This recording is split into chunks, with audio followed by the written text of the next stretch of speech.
ဘရင်ဖြစ်လာတော့ဆရာကြီးတင်ပေးတဲ့ဒုတိယစကားတခွန်းဖြစ်တဲ့မေးပါများစကားရဆိုတဲ့အတိုင်းတိုင်းပြည်မှာဖြစ်နေတဲ့အမှန်တရားကိုမေးမြန်းခဲ့တယ်ဘရင်ငွေဟာနန်းတက်ပြီးနောက်တနေ့မှာမိဖုရားရဲ့ချစ်သူငကားကြိုက်လို့တည်သွားတယ်ဆိုတာကိုသိလာခဲ့တယ်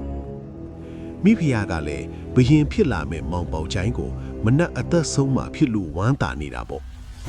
ဖြစ်ချောင်းကုံစင်တီးရတော့မောင်ပေါချိုင်းဟာဆရာကြီးတင်ပေးတဲ့စကားကြီး၃ခုတည်းကနောက်ဆုံးဖြစ်တဲ့မအိပ်မနေအသက်ရှည်ဆိုတဲ့အတိုင်းသူဟာမအိပ်ပဲသူ့ရဲ့နေရာမှာငှက်ပြောတုံးကြီးချထားပြီးစောင်းချုံကအပုန်းကွယ်ယူကငကားအလာကိုစောင့်နေခဲ့တယ်ညတန်းခေါင်မှာမိဖုရားရဲ့ချစ်သူငကားကအိတ်ခမ်းထဲဝင်လာခဲ့တယ်ငကားလည်းမောင်ပေါချိုင်းအထင်နဲ့ငှက်ပြောတုံးကိုအားပါတရပေါက်လိုက်တဲ့အခါငကားဆွေတွေကငှက်ပြောတုံးနဲ့ညှိနေချိန်မှာမောင်ပေါချိုင်းရဲ့ဓာတ်တန်ကြောင့်အသက်ဆုံးသွားတယ်မောင်ပေါချိုင်းကင်တဲ့ဓာတ်ဟာငကားနိုင်ဓာတ်လို့လူသိများခဲ့တယ်ဒီလိုနဲ့မောင်ပေါချိုင်းကစကား၃ခွန်းကြောင့်ပေါက်ကန်ပြေမှာဘရင်ဖြစ်လာခဲ့တယ်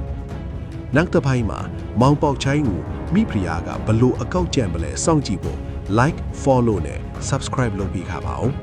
အားလုံးအဆင်ပြေကြမှာကြပါစေ